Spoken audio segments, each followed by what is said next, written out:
ETF 투자 전략 세워보는 시간입니다. 오늘 이 시간은 신한자산운용 ETF 상품 전략팀의 박수민 이사 모셨습니다. 어서 오세요. 네, 안녕하세요. 네, 일단 지난주에는 여러 이벤트에 있어서 슈퍼위크였는데 네. 대표적으로 한미 정상회담 그리고 한중 정상회담과 관련된 종목들이 일시적으로 좀 오르는 듯 했는데 시장의 오늘 반응을 보면은 또 잠잠하단 말이죠. 맞습니다. 이 같은 종목에 대해서 한미 정상회담 이후에 투자 전략을 어떻게 가져가면 좋을까요? 네, 사실 그래도 의미는 있었다고 보여져요. 한중 그럼요. 정상회담이라든지 미국과 중국의 정상회담 다 11년만 그리고 6년 만에 재개가 됐기 때문에 굉장히 의미가 있다라고 판단이 들고요.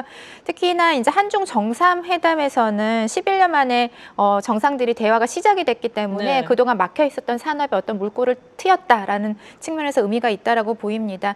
근데 저희는 이제 중국 주식 측면보다는 한국 주식 측면에서 좀 국내 기업의 차이나 플레이에 대해서 조금 생각을 해봐야 되지 않나 네. 그런 생각이 들어요. 어제 이제 시진핑이 얘기했듯이 이제 북경에서 뭐 대규모 콘서트를 재개한다 이런 얘기를 하면서 엔터주가 좀 움직였죠. 그렇죠. 오늘은 조금 잠잠한 모습입니다만 그만큼 엔터주를 많이 눌렸던 한학력이 해소가 되고 중국으로의 K 컨텐츠의 수출이 좀 확대될 수 있다라는 그런 전망 이런 것들에 대해서는 생각을 해봐야 된다라고 생각이 듭니다.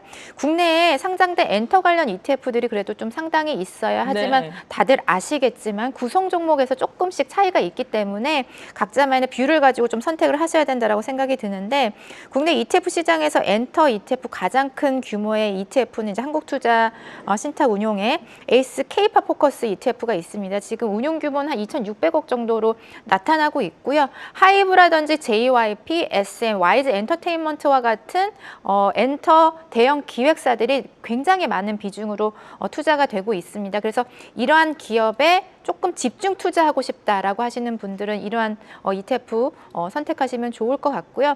타이거 미디어 콘텐츠 같은 경우에는 이런 엔터주 이외에도 스튜디오 드래곤이라든지 CJ ENM과 같은 미디어 관련주가 들어가 있는 것이 특징적입니다. 그리고 이제 타임폴리오 K컬처 액티브 같은 경우에는 지금 운용 규모가 한 1,300억 원 정도 나타내고 있는데 이렇게 뭐 엔터라든지 K 컨텐츠로 인해서 수혜를 볼 수 있는 다양한 소비 관련주에도 네. 투자가 되고 있다라는 부분이 특징적일 수 있을 것 같아요. 그래서 K 뷰티의 좀 대표주로 재평가 받고 있는 APR도 들어가 있고 그리고 식료품 관련된 기업들도 이제 K 컨텐츠와 관련해서 좀 매출이 늘어나고 있는 네. 예를 들어 이제 삼양식품과 같은 그런 종목들도 들어가 있기 때문에 이러한 부분을 좀 참고하시면 좋을 것 같고요. 그리고 이제 미중 회담도 의미가 있다라고 보입니다. 아무래도 미중 분쟁이 글로벌 금융시장의 어떤 불확실성 요소로 많이 작용을 했기 때문에 이런 부분이 해소된다라는 측면에서 좀 긍정적으로 바라볼 수 있을 것 같고요. 하지만 중국을 바라봤을 때 10월 중에 있었던 사중 전회 굉장히 중요했었던 것 같아요. 거기서 15차 5개년 이제 경제 기획을 발표를 하면서 여전히 중국이 미국과 첨예하게 대립하고 있는 첨단 기술에 대한 자족을 많이 조금 강조를 하면서 정부의 정책 강화를 얘기를 했고 거기에다가 아직까지는 내수 시장이 굉장히 좋지 않기 때문에 네. 내수 진작에 대해서도 굉장히 지원을 많이 하겠다라고 얘기를 했기 때문에 중국 투자를 했을 땐 이 두 가지 축을 같이 고려하셔야 되지 않나 그런 생각이 들고요. 아무래도 올해 들어서 중국 시장이 굉장히 좋았죠. 그렇기 그렇죠. 때문에 중국 관련된 새로운 ETF들이 많이 상장이 되었습니다.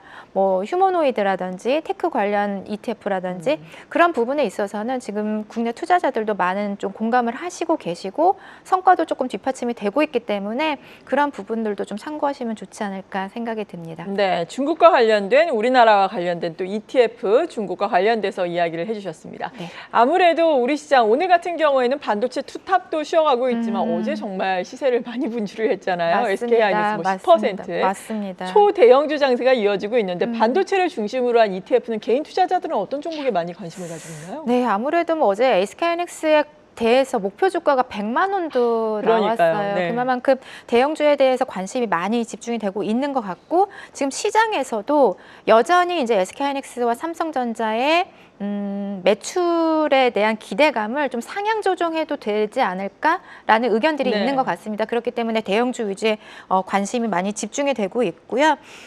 그 국내 ETF 시장에서도 지금 반도체 ETF, 국내 주식형 반도체 ETF가 21개 있는데 대형주 중심의 ETF로 관심이 많이 집중이 되고 있는 것 같아요. 최근 1개월 기준으로 개인 순매수의 규모를 한번 보면은 국내 시장에 상장되어 있는 이제 좀 큰 위주 ETF를 살펴봤을 때 이제 코덱스 반도체가 한 달간 1,200억 원 정도 개인 순매수가 나타났고 타이거 반도체 탑10 ETF도 한 1,600억 원 정도 순매수가 많이 나타났습니다.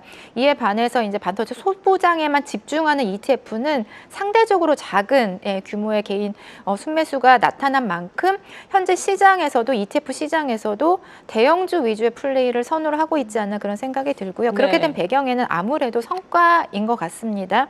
최근 1개월간 성과를 봤을 때 대형주 위주의 ETF들은 타이거 반도체 탑10 같은 경우는 31% 정도 상승을 했고 코덱스 반도체 28% 상승을 했죠. 그리고 반도체 소보장도 좋았습니다. 하지만 대형주 대비해서 성과가 약간은 낮았기 때문에 이러한 배경에서 대형주 위주의 선호도를 나타내고 있지 않나라고 생각이 드는데요.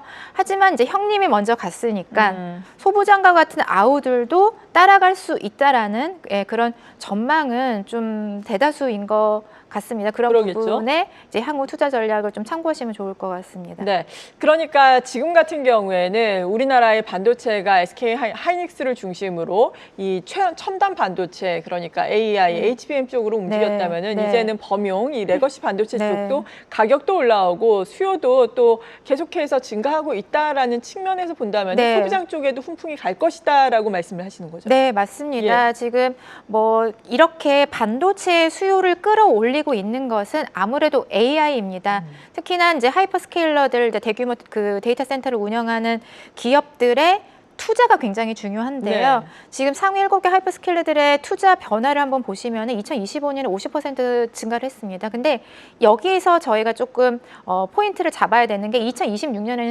16% 증가로 나와 있거든요. 근데 2025년 초만 해도 한 15% 증가였는데 결과적으로 지금 50% 넘게 투자가 증가를 하고 있는 겁니다. 그래서 2020년 수치도 상향 조정될 수 있다라는 부분이 대부분의 의견인 것 같기 때문에 죄송합니다. 그렇기 때문에 이제 HBM과 같은 첨단? 첨단 반도체에 대한 수요가 높아지는 거고 이 첨단 반도체의 생산을 늘리다 보니 범용 D램에 대한 생산을 늘리지는 못하고 있는 상황이에요. 근데 상대적으로 수요는 올라가고 있기 때문에 지금 D램 가격이 엄청나게 상승을 하고 있는 그런 상황이죠. 예. 네, 거기에다가 이제 메모리 낸드 쪽도 굉장히 수요가 올라가고 있기 때문에 단순히 HBM뿐만 아니라 반도체를 볼 때는 이제 범용 D램 쪽 그리고 낸드까지 봐야 된다라는 의견이 있는 것 같습니다. 여기에다가 이제 삼성전자의 파운드리 수혜주도 소부장 쪽에서는 굉장히 키포인트가 될 수 있는 것 같아요. 아시겠지만은 7월 말에 이제 테슬라의 파운드리 수주를 삼성전자가 한 23조 원 정도 받았죠. 그러면서 삼성전자의 그 약간의 조금 골칫거리였던 파운드리 사업 부문에 좀 이제 빛이 들어오기 시작을 했는데 그런 측면에서 우리가 그 소부장을 바라봤을 때 기존에는 후공정단에서 AI 수혜주를 찾는 데 집중을 했다라면은 이제는 D램과 낸드 쪽의 생산이 올라가고 그렇기 때문에 전공정단에서도 좀 기회가 있다라고 보이고요. 거기에다가 파운드리 위탁 생산까지 올라가기 때문에 이제는 전공정까지도 좀 소부장의 그 수혜 범주를 넓혀야 되지 않나 생각을 하고 있습니다. 지금 국내 ETF 시장에는 그 대형주에 집중하는 ETF 전략 그리고 전반적인 소부장에 투자하는 ETF 전략, 그리고 전공정에만 투자하는 소부장 전략, 후공정에 집중하는 그런 전략들이 있는데 이런 것들을 좀 잘 활용하시면 좋지 않을까. 반도체 시장이 굉장히 다양한 쪽에서 수혜가 나타나고 있기 때문에 그런 부분들 ETF 시장에도 다양한 옵션이 제공이 되고 있다. 이렇게 말씀드릴 수 있을 것 같습니다. 네, 반도체와 관련된 ETF도 상당히 세분화되어 있으니까 계속해서 저희가 찾아드리도록 하겠습니다.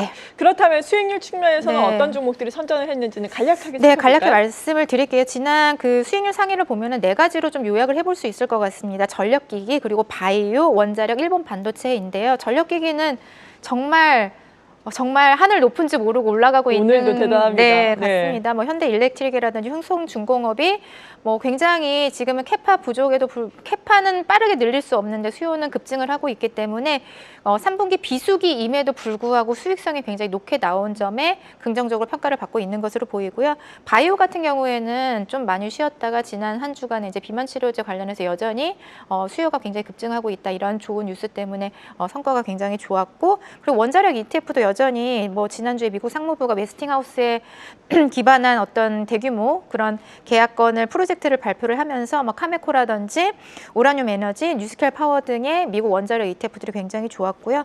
그리고 마지막으로 일본 반도체 ETF는 지난주에 이제 일본 반도체 기업이죠. 어드바테스트라든지 무라타라든지 이런 기업들이 굉장히 실적 서프라이즈를 기록을 하면서 주가 퍼포먼스도 굉장히 좋게 나왔다라고 정리드릴 수 있을 것 같습니다. 네. 그렇다면 개인들은 어떤 ETF에 지난주에는 관심을 가졌나요? 네, 아무래도 지금은 시장이 너무 빠르게 올랐기 때문에 네. 변동성도 커져 있는 상황이죠. 그래서 좀 대표 지수 위주로 접근을 하시는 것 같습니다. 국내 ETF 시장에서도 뭐 삼성전자나 SK하이닉스가 너무 좋기 때문에 대표 지수, 대형주 대표 지수 위주로 조금 개인들이 수요를 옮겨가는 그런 흐름을 나타내고 있고요. 미국도 마찬가지입니다. 미국 S&P 500이라든지 나스닥과 같은 대표 지수로 많이 좀 투자를 하시는 것으로 보이고, 테마로 내려간다라면은 여전히 한국의 이제 전력기기 관련된 ETF들이 개인들의 많은 선택을 받고 있다, 이렇게 정리드릴 수 있겠습니다. 네, 마지막으로 반도체 이외에 관심을 가질 수 있을 만한 테마라든지 투자 전략 측면에서 어떻게 말씀해 주실까요? 네, 아무래도 국내 시장은 그 미국의 서플라이 체인 전쟁, 그러니까 미국이 그 공급망을 확보하고자 하는 의지가 강하다면은 한국 주식시장도 갈 수 있다라고 보여요. 지금 미국의 과잉 투자가 한국 기업의 어떤 성장을 이끌고 있다라고 해도 과언이 아닌데, 그런 부분을 본다라면 이제 반도체라든지 조선이라든지 전력, 여기에다가 최근에는 네. 로봇까지 많은 그런 관심들을 갖고 있기 때문에 미국이 집중하는 그런 분야에 한국 기업들도 기회가 있다라고 말씀드릴 수 있을 것 같고요. 그리고 정부의 정책 측면에서는 배당 분리 소득과세가 이제 11월 중에 좀 확정이 될 예정입니다. 그런 부분이 확정이 된다라면은 이와 관련해서 이제 금융주라든지 네. 그런 섹터들이 좀 수혜를 볼 수 있지 않을까 생각이 듭니다. 그래서 이렇게 정리드릴 수 있겠습니다. 네, 잘 알겠습니다. ETF를 중심으로 한 투자 전략 세워봤습니다. 신한자산운용 ETF 상품 전략팀의 박수민 이사였습니다. 고맙습니다. 네, 감사합니다. 계속해서 다양한 경제 이슈를 알고 싶다면 구독과 좋아요, 알림 설정 부탁드립니다. AI 캐스터 권미정이었습니다.